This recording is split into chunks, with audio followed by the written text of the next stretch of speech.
we know about Kyrie's leadership issues in Boston last year. What do you think is going to happen with this team and sort of the natural ebb and flow of Kyrie being the healthy one first?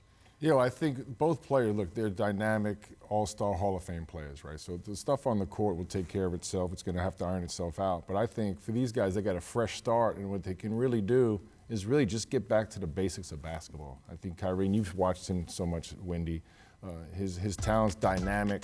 He's got the ability to play with the ball, without the ball. I think it's going to be really important. He leads by example. Let his game do the talking. That's what this fresh start's all about, right? Get rid of all the drama.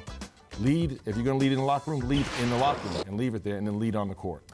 Yeah, I mean, a question for you, Molly, because it would seem to me, in terms of Durant leading the team next year, it's hard to lead the team from the training room, right? Like, it seems to me like leadership is something you gain from mutual experience, right? You go through the tough losses together, you go through the big wins.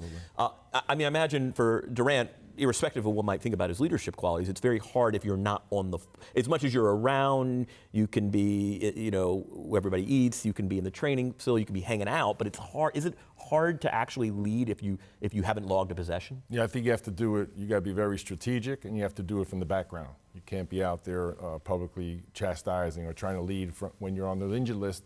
That's what you have to be away from the team. Kyrie's going to be in a much different position. I think what's really important too is just really kind of be there for your teammates, you know, lead them. They got the group that they're inheriting, they still need some guidance, right? Most of it's going to come on the court. I think it's important for KD also to be around his teammates as much as possible, and like I said, lead from the background. The day that they signed Durant and Kyrie, something else happened. We paid very little attention to it. Okay. And that was that they signed Garrett Temple, who is a veteran of the league, who's been on many teams, worked his way in through training camp invites and stuff. This is a very young Nets team. And the two sort of veterans that they had just departed in free agency, Jared Dudley and DeMarre Carroll. Those were two locker room guys. I'm not sure that I would necessarily want my locker room turned over to Kyrie because he is very inconsistent in his attitudes. And so I think Garrett Temple will be a guy who instantaneously comes in there and becomes a important part of that team. And he's going to play. He's going to be an important guy in the rotation, I believe. So Garrett Temple. I mean, look, we all know the value of veteran glue guys, right? Who some of their job really is just to do this. That's why they're there, and certainly I think that was part of Nets management's thinking with Garrett. But there's a difference between someone like that and someone who is one of the star players on the team.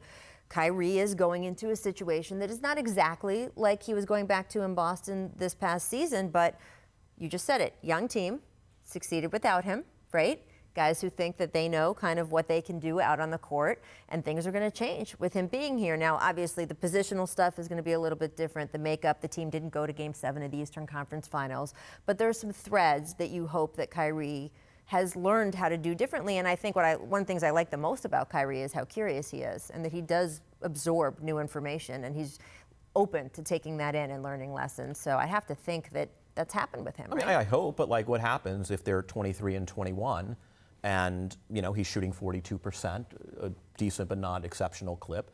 And, you know, does he start deflecting blame? I mean, I don't worry about Kyrie in October, November. I worry about Kyrie in February and March. I worry about when it gets prosaic, when it gets old, when they're underperforming, when people in New York, who are not exactly the most generous of spirit when it comes to their sports fandom, start saying, what do we need him for? We were a 6th seed last year. Guess what? We're in 6th this morning. Right. You know, and that's my concern. And I don't know the answer to the question, and hopefully is. I hope maturation's a beautiful thing to watch. It's a great story to write. I hope we can write it. But I think that question remains. It's also going to be interesting to see how much Kevin is around the team. You guys were talking about, can he lead from the training room? I don't know that he'll be in the training room, right? This is the kind of injury that a lot of players aren't even near the team for. Right. They rehab on their own. Certainly on the road. Right? They're not supposed to be on planes because it's bad for swelling and all that other stuff. And so we could see Kevin take a completely different approach and not even really join this team, you know, except in sort of key moments for months. So it'll be interesting to see what happens there. We do know on the court they are going to have a lot of good still role players, even without Kevin Durant there, and they will have Kyrie Irving. You can see Vegas currently giving the Nets the 5th best title odds of all the teams in the East, which is kind of interesting to me. So they're not saying that they're going to finish 5th in the East. They're saying 5th best title odds of the teams in the East. Is that too high? What do you think? How do you think they're going to do? I think they're somewhere 45, maybe 50 wins on the high side, so wherever that winds up in the East. I think also, Rachel, with Kyrie, that first season, I think it's really important. They got some nice young pieces. But it seems to me the attraction was the culture that Brooklyn has established, right? Hardworking, overachieving. So I think that first year he can really solidify his leadership just by helping Kenny Atkinson and Sean Marks continue that type culture of a hardworking, basketball-first franchise. I think their depth is one of their great attributes. Even yesterday, getting Wilson Chandler as a stretch 4 on a minimum contract. I'm in agreement with the Hall of Famer over there that I think they're a mid-40s team. If Kawhi or if Kyrie stays healthy the entire season, I think that maybe bumps them towards 50. That hasn't happened that often, but I don't think they're a championship team this year, but they're welcome to prove me wrong. Yeah, I'm kind of right there. I think Philadelphia, Milwaukee, and Toronto if Kawhi returns, and then you have a nice collection of teams that include Boston, Indiana, obviously. There might be a mystery guest. I'm forgetting somebody that I wanted to put on that list. Or Toronto without Kawhi would still, I think, be in that sort of that second tier of teams. But yeah, mid-40 sounds about right. You know, I think the two players that stick out to me that Kyrie can really help is Jared Allen, right, playing in the pick and roll, and then Karis LeVert, who really is a really talented young player. I think getting his confidence and including him in the development is going to be really key. Thanks for watching ESPN on YouTube. For more sports highlights and analysis, be sure to download the ESPN app. And for live streaming sports and premium content, subscribe to ESPN+.